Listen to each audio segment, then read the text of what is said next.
안녕하세요. 저는 학생들의 진로와 취업을 돕고 있는 이희성 컨설턴트라고 합니다. 여러분들 다시 또 만나 뵙게 돼서 너무너무 반갑습니다. 오늘 여러분들께 자기소개서 작성의 비밀이라는 주제로 오늘은 주요 질문들에 대해서 어떤 내용들을 여러분들이 쓰셔야 될지에 대한 방향성을 제시하겠습니다. 아무쪼록 유익한 시간이 되시기 바랍니다.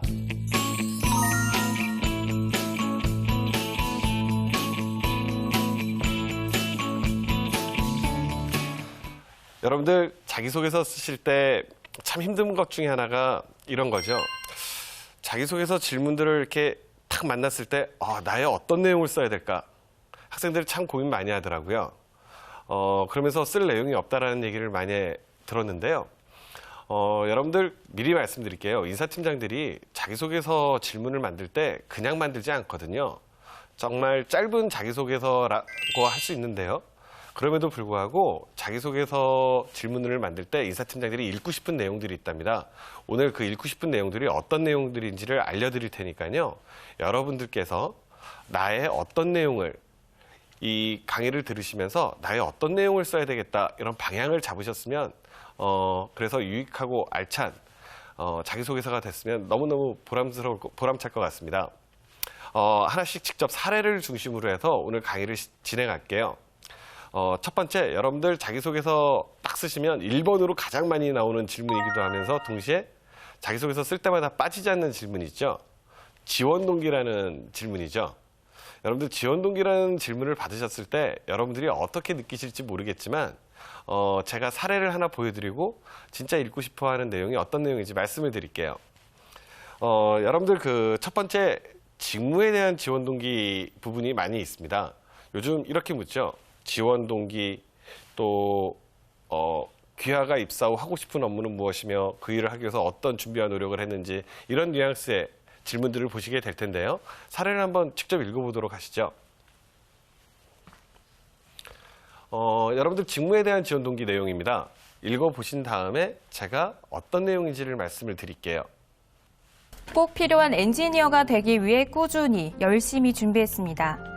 첫째, 전자회로 수업에서 간단한 PCB 회로를 설계하였습니다. P-스파이스 프로그램을 이용하여 실험치를 확인, 멜랩 시뮬링크 프로그램을 이용하여 원하는 게인을 얻기 위한 소자의 이상값을 찾을 수 있습니다. 파라멘탈 이스티메이션 툴박스를 이용하여 소자의 값을 추정해 보았습니다. 둘째, 스마트 그리드의 이해를 위한 기본 이론과 관련된 수업을 수강하였습니다. 전기공학 전공자로서의 송전과 배전 공부, 전력전자공학에 관련된 이론을 공부, 전력전자는 전력용 반도체를 이용한 전력 변환 기술로 전압 형태와 크기, 주파수 제어의 하드웨어 역할을 공부하였습니다. 기본적인 DC 초퍼의 이론을 신호를 이용한 밴드 패스 필터로 설계 진행, 초퍼는 원하는 일정한 전압을 얻기 위한 회로적 접근법으로 이를 신호와 관련시켜 필요한 주파수대만을 잘라 출력하는 밴드패스 필터 설계로 그 원리를 확인해 보았습니다. 셋째, 전자에너지 변환 관련 프로젝트를 진행해 보았습니다. 그린 에너지를 이용하여 동력을 만들어내는 에너지 변환 과정을 공부, 비고갈성 에너지인 태양 풍력 에너지원을 변환을 위한 PMSM 속도 제어를 관하여 공부하였습니다. 넷째, 계측 및 센서 공학 수업에서 계측기의 사용법을 배웠습니다. 오실로스코프, 디지털 멀티미터, 파워 서플라이 계측기를 사용, 간단한 회로를 통해 중첩의 원리와 직렬, 병렬 회로의 소자값을 측정해 보았습니다. 중소 전기전자 박람회를 찾아 칼라 오실로스코프를 이용 전기전자 박람회에서 본 신제품 오실로스코프는 각 출력 그래프가 모두 칼라로 나타나 결과치를 비교하기 쉬웠고 동시 출력이 10개 이상이 가능하였는데 계측기 관련 수업을 듣는 학생으로서 흥미로운 경험이었습니다. 더 많이 배우고 싶습니다. 엔지니어로서 고객이 실감하고 체험하고 반응할 수 있는 제품을 만들기 위하여 배운 지식을 기술로 실현시키고 싶습니다. 모든 가정 기술을 조절할 수 있는 홈 네트워크 중심의 LG전자의 시네마 3D TV가 설 때까지 LG전자의 엔지니어로서 노력하겠습니다. 여러분들 직무에 대한 지원 동기를 방금 읽으셨죠? 직무에 대한 지원 동기는 여러분들 그 SK그룹 5번 질문을 생각하시면 됩니다. SK 자기소개서 5번 질문을 보시면은요, 이렇게 질문을 하죠. SK 입사 후 하고 싶은 업무는 무엇이며 그 업무를 수행하기 위하여 무엇을 어떻게 준비해 왔는지 기술하시오라는 질문이 있습니다. 사실 SK가 참 질문을 잘 만들었거든요. 인사팀장들이 읽고 싶어하는 내용을 참 쉽게 글로 잘 풀어냈는데요. 회사가 묻는 그대로 여러분들이 글을 써주시면 됩니다. SK 입사 후 하고 싶은 업무는 무엇이며 영업이면 영업이다. 또는 뭐 생산관리면 생산관리다. R&D면 R&D다. 인사면 인사, 기획이면 기획. 이렇게 여러분들이 희망 직무를 정하셨을 겁니다. 그리고 그 업무를 수행하기 위하여 무엇을 어떻게 준비해 왔는지 기술하시오. 라는 그 질문 그대로 여러분들이 준비한 내용들을 쓰시는 거죠. 내가 이론적으로 또 실무 지식, 관련 자격증, 교육과정, 프로젝트, 공모전, 학회활동, 인턴십 뭐든 좋습니다. 또렷한 여러분들이 준비하고 노력했던 부분들을 자기소개서로 표현해 내시면 되는데요. 여러분들 준비한 내용을 찾아보시기 가장 좋은 방법은 뭐냐면요. 저도 학생들한테 가끔 그 성적증명서를 떼오라고 표현을 그 숙제를 내주거든요. 성적증명서를 딱 이렇게 보시면은요. 여러분들 4년 동안, 대학 4년 동안 여러분들이 공부하고 노력했던 내용들이 다 나와 있죠. 일단 수강한 과목도 있을 것이고요.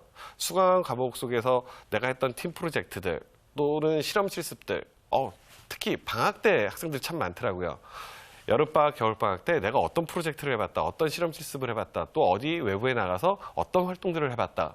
이런 것들이 성적증명서를 탁 떼서 보시면은 하나씩 새록새록 기억이 나실 겁니다. 여러분들이 지원한 직무와 관련하여 여러분들이 했던 활동들, 다시 한번 강조하지만 이론적인 지식이나 기술이나 실무 경험, 관련 자격증, 교육과정, 프로젝트, 공모전, 학회활동, 인턴십. 여러분들 성적증명서에서 하나씩 새록새록 찾아내시면 여러분들의 좋은 소재가 될 겁니다. 두 번째 질문으로는 직무 지원 동기와 버금가는 정도로 자주 나오는 질문이죠. 회사에 대한 지원 동기죠. 회사에 대한 지원 동기를 질문 의도부터 말씀드릴게요. 회사에 대한 지원 동기는요, 인사팀장 입장에서 묻는 이유가요, 우리 회사가 크든 작든 어찌됐든 지원하는 입장에서, 지원자 입장에서 우리 회사에 대한 얼마나 관심과 애정이 있는지를 확인하고 싶어 한답니다. 그래서 여러분들이 관심과 애정을 보여주셔야 되는데요. 실제 작성한 사례를 하나 보여드릴게요. 여러분들 자기소개서 보시듯이 롯데마트 지원자입니다. 헤드라인이 춘천시 석사동 롯데마트 계단은 65개입니다. 라는 헤드라인으로 관심과 애정을 보여주면서 시작을 했죠. 한번 읽어보시고 제가 뒷얘기를 해드리겠습니다. 춘천시 석사동 롯데마트 계단은 65개입니다. 10년 동안 사귄 여자친구와 보내는 최고의 데이트 장소는 롯데마트입니다. 고등학교 시절 야간 자율학습 시간이 끝나고 여자친구를 집에 데려다 주면서 항상 롯데마트에 들렸습니다. 배고프고 돈이 넉넉하지 않았던 때에 롯데마트에 가서 저렴하고 맛있는 음식을 먹었고 식당 의자에 앉아 꿈만 같은 대학 생활을 꿈꾸며 서로의 진로에 대해서 이야기했습니다. 대학교 시절에 매 학기가 시작할 때면 롯데마트에 가서 노트와 파일을 샀고 가전제품과 생활용품을 보며 미래의 신혼집을 꿈꾸곤 했습니다. 롯데마트를 자주 이용하다 보니 재밌는 사건도 많았습니다. 어느 날 한 아주머니께서 조립식 신발장을 찾고 계셨습니다. 종업원에게 물어봤지만 종업원이 일을 시작한 지 얼마 안 돼서인지 잘 모르는 것 같았습니다. 저는 자연스럽게 왼편에 있는 생활용품 코너에 가면 두 번째 블록의 오른쪽 칸에 있다고 말씀드렸습니다. 아주머니께서는 의아한 눈빛으로 고맙다고 인사하시고 가셨습니다. 3일 후 그 아주머니를 또다시 만나게 되었습니다. 아주머니께서는 제게 건강음료의 위치를 물으셨고 저는 흔쾌히 대답해 드렸습니다.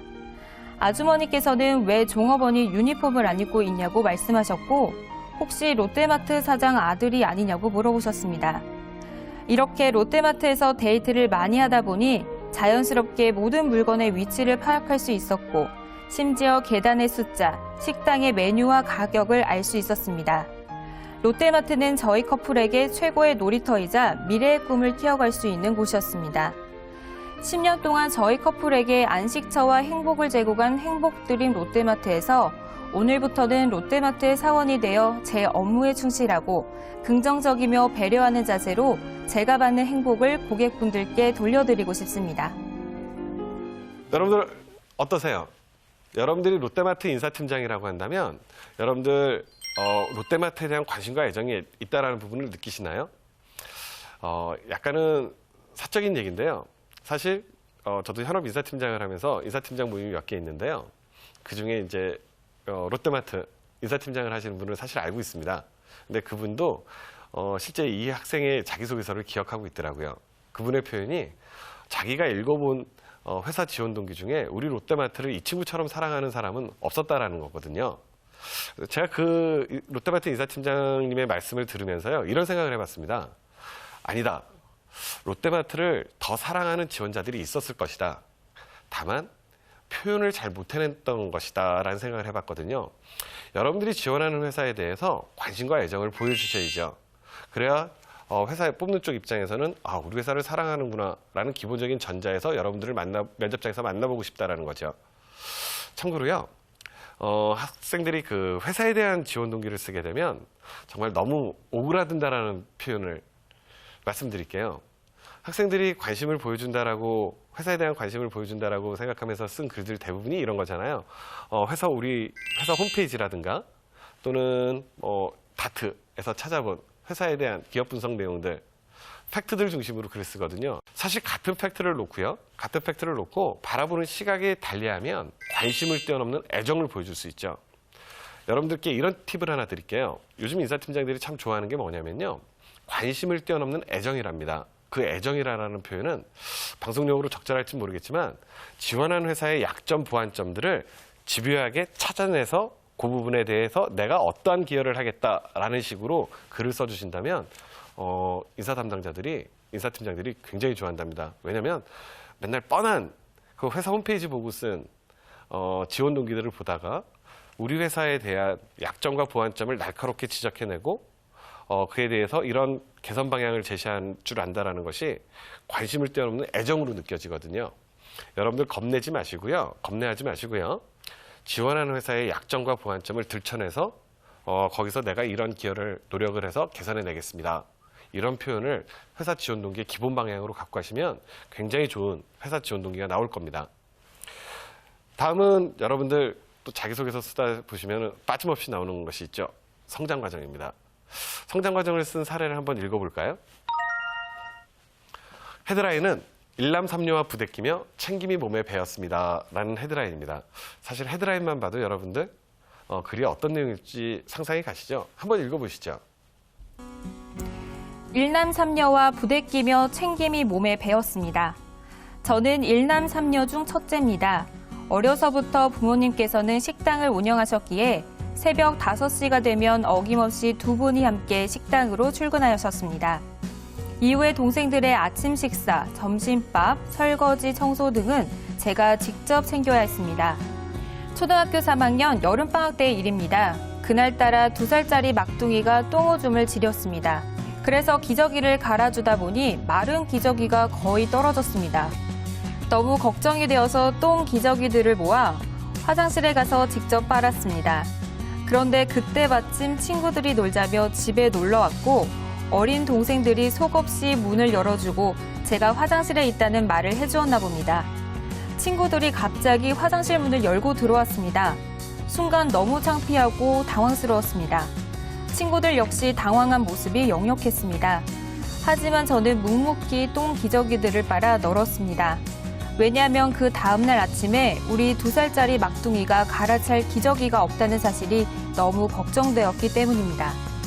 이제 우리 회사에 입사해서도 상사분들과 선배님들의 작고 사소하고 하찮은 것들을 제가 직접 챙겨드리겠습니다. 그래서 상사분들과 선배님들께서 중요하고 핵심적인 업무를 하실 때 조금이라도 편하고 쉽게 하실 수 있도록 작고 하찮은 부분에서라도 꼭 도움이 되겠습니다. 여러분들 방금 보신 것처럼 참 쉽게 일남삼류와 부대끼며 챙김이 몸에 배었다라는 표현이 몸에 느껴지셨을 것입니다. 여러분들 학생들이 성장 과정 쓸 때 이런 얘기를 많이 하거든요. 저의 20몇 년이라는 성장 과정을 어떻게 500자 천자만으로 써냅니까? 맞습니다. 500자 천자만으로 쓸 수 없거든요. 그렇다고 여러분들 나는 몇 년도에 어디서 태어나서 어느 초등학교와 어느 중학교, 어느 고등학교, 대학교 나왔습니다. 이 연대기는 또 인사 담당자들이 너무너무 읽기 싫어하는 타입 중에 하나거든요. 여러분들 이렇게 합시다. 여러분들 성장 과정에 키워드를 하나 딱 잡아내세요. 여러분들 성장 과정 속에서 여러분들 여러 가지 사건, 이벤트들, 또 여러분들의 가치관, 또는 사고방식, 행동방식들, 어떤 기준이 되는 것들이 있을 겁니다. 그렇게 고민하지 마시고요. 욕심내지 마시고요. 내 성장 과정 속에서 정말 이거 하나만큼은 꼭 얘기하고 싶다. 하나의 토픽에 집중하시죠. 하나의 토픽에 제대로 집중을 하면은요, 참 좋은 글이 나오는데요. 여러분들 이 성장 과정을 읽으셔서 느끼셨겠지만 이 친구는 챙김이 몸에 배었습니다라는 표현을 썼지만 저는 읽으면서 이런 느낌도 들었습니다. 정말 잘 챙길 것 같다라는 느낌 외에도 정말 이런 사람들이 소위 말하는 책임감이 있을 것 같고 끈질기게 물고 늘어질 것 같고 남의 어려움을 그냥 지나치지 않을 것 같고 여러분들 하나의 토픽에 집중하면요 여러 가지가 느껴지는 게 자기소개서의 특징이거든요.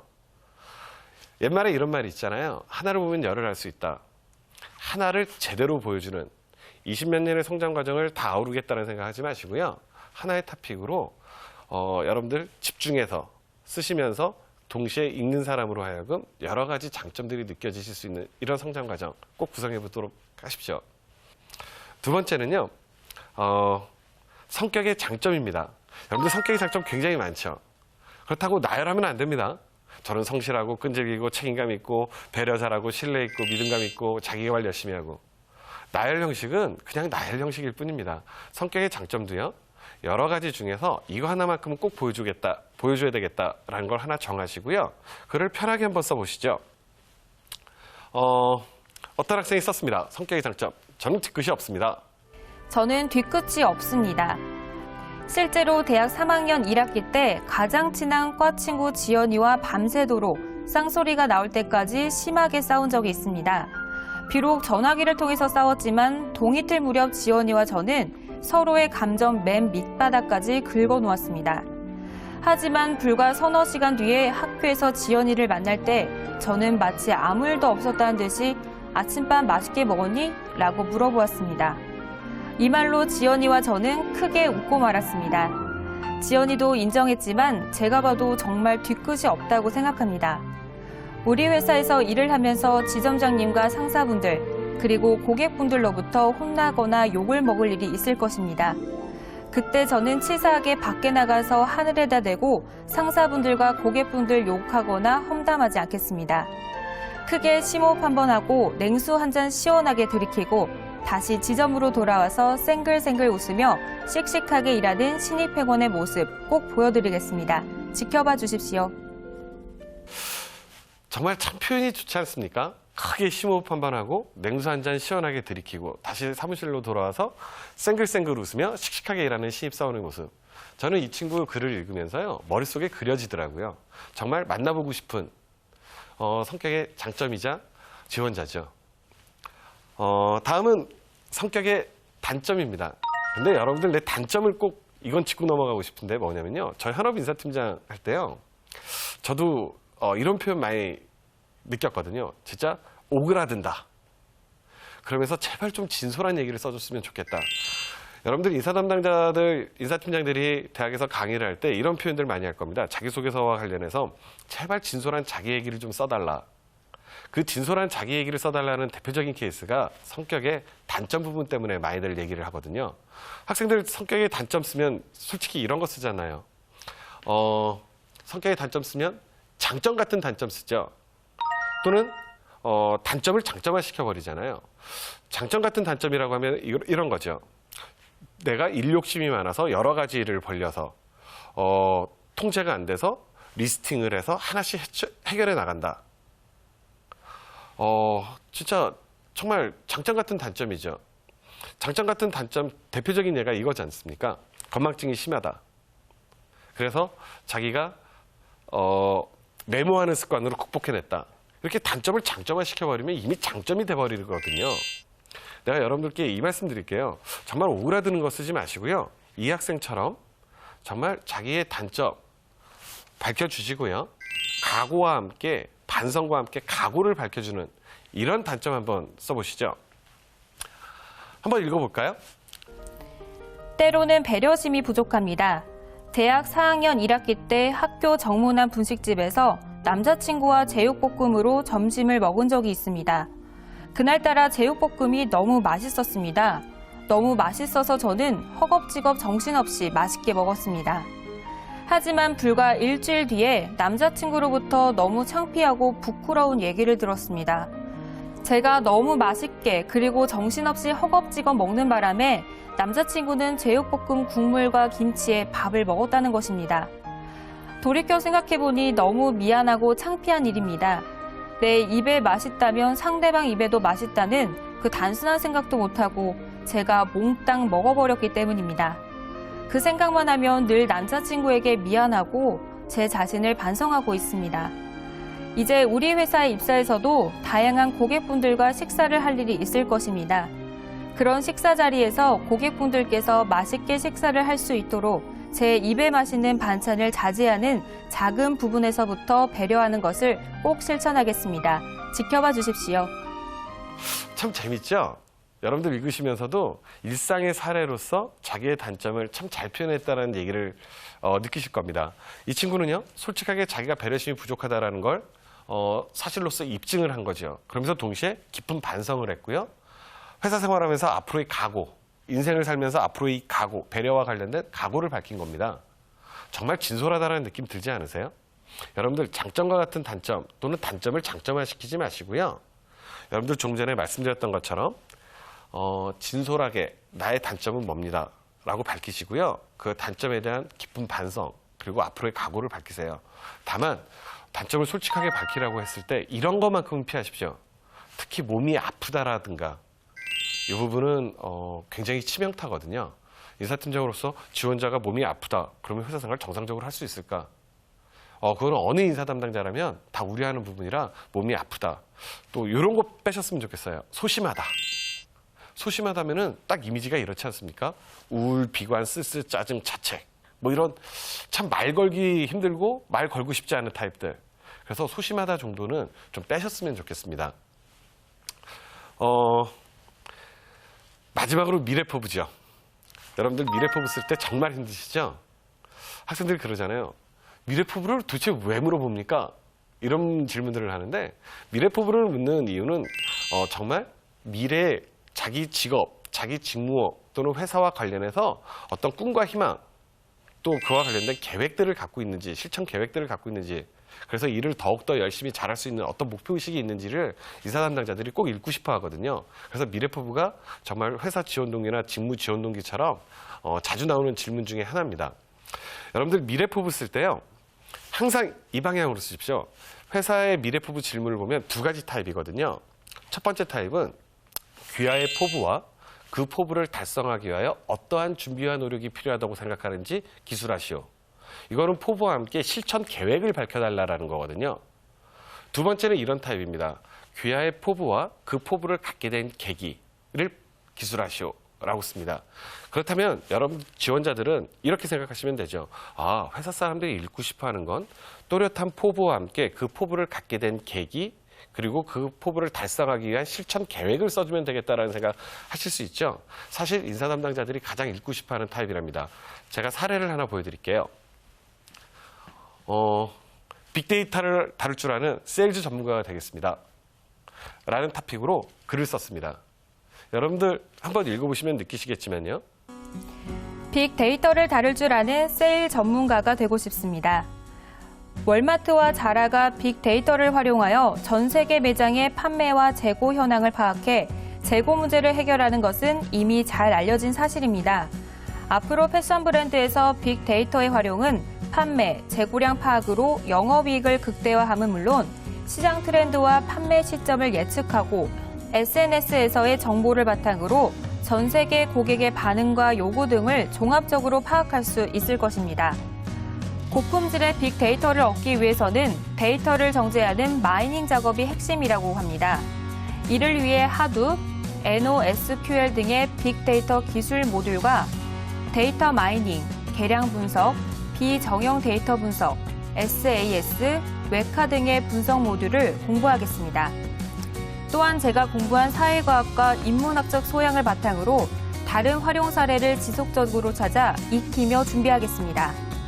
전 세계 약 35개국에 70여 개 이상의 매장을 둔 성주그룹에서 빅데이터의 활용은 그 가치가 더 클 것입니다. 트렌드를 놓치지 않는 것은 물론 빅데이터를 제대로 활용하여 고객의 행위에 대해 이해하고 이를 브랜드 전략으로 활용할 수 있는 세일즈 전문가가 되고 싶습니다. 이 포부를 갖게 된 계기를 참 잘 밝혔죠. 동시에 그 포부를 달성하기 위해서 빅데이터를 다룰 줄 아는 세일즈 전문가가 되기 위해서 되고 싶다라는 이 포부를 달성해내기 위해서 나는 이런 실천 계획을 갖고 있습니다라고 두 번째 단락에서 밝혔죠. 그리고 마지막으로 더 좋았던 건 그래서 회사에 어떠한 도움이 된다까지 밝히면서 본인의 미래 포부를 구상했습니다. 여러분들께 꼭 해드리고 싶은 얘기는 뭐냐면요. 미래 포부와 관련해서는요. 항상 이런 생각 가지십시오. 내 포부는 무엇이고 이런 포부를 갖게 된 계기는 무엇이고 그러면서 동시에 이 포부를 달성해내기 위해서 나는 이런 실천 계획을 갖고 있습니다를 잘 밝혀주시면 참 알찬 미래 포부, 읽고 싶은 미래 포부가 되는 거죠. 여러분들 절대 이런 식으로 쓰지 마십시오. 입사 1년 차, 실무에서 열심히 뛰겠습니다. 입사 3년 차, 배운 것을 바탕으로 제가 이제 실무의 주도자가 되겠습니다. 입사 5년 차, 그간의 경험을 바탕으로 제가 기획도 해서 실행에 옮기는 필드의 매니저가 되겠습니다. 이런 뻔한 얘기 쓰지 마시고요. 그건 포부가 아니라 여러분들 회사 들어가면 당연히 그렇게 합니다. 그렇게 안 하면 회사가 결코 여러분들을 좋게 보지 않고요. 그런 당연한 얘기 쓰지 마시고요. 정말 내가 지원한 직무나 회사와 관련하여 내가 어떤 포부를 갖고 있고 어떤 실천 계획을 갖고 있고 동시에 그런 포부를 갖게 된 계기를 명확하게 500자 이내로 밝혀내시면 알차고 유익한 미래포부, 또 인사 담당자가 듣고 싶은 미래포부가 될 것이고요. 참고로 면접장에서 빠지지 않는 질문 중에 하나가 미래포부거든요. 자기소개서부터 잘 작성해 놓으시면 면접장에서도 훌륭한 답변 하실 수 있으리라 생각합니다. 여러분들 오늘 자기소개서 주요 질문들에 대한 여러분들이 자기의 어떤 내용을 써줘야 될지에 대해서 간략하게 살펴봤습니다. 여러분들 간략하게 살펴봤는데요. 요즘에 참 질문들 다양하잖아요. 여러분들 자기소개서 쓰시기 전에요. 질문을 여러 번 음미를 좀 하시죠. 음미를 하셔서 정말 질문 속에 인사 담당자들이 읽고 싶어하는 내용들이 있다는 사실을 제가 꼭 말씀드리고 싶거든요. 그래서 여러분들께 다시 한번 강조하는데요. 자기소개서 쓰시기 전에요. 자기소개서 질문을 정확하게 읽어보시면은요. 인사 담당자들이 어떤 내용을 읽고 싶다라는 부분이 느껴지실 겁니다. 그리고 나서 본인의 사례를 생각하시고 글을 쓰시면 여러분들 굉장히 쉽고 또 읽고 싶어하는 내용을 글로 표현하실 수 있으리라 생각합니다. 여러분들 간단한 강의였지만 여러분들에게 나름대로 주요 질문들에 대한 방향을 제시했다고 생각합니다. 오늘 강의를 바탕으로 나의 어떤 내용을 써야 될지에 대해서 또렷하게 방향을 잡으시고 또렷한 그리고 정말 읽고 싶어하는 소재와 내용으로 자기소개서를 쓰시기 바랍니다. 고맙습니다.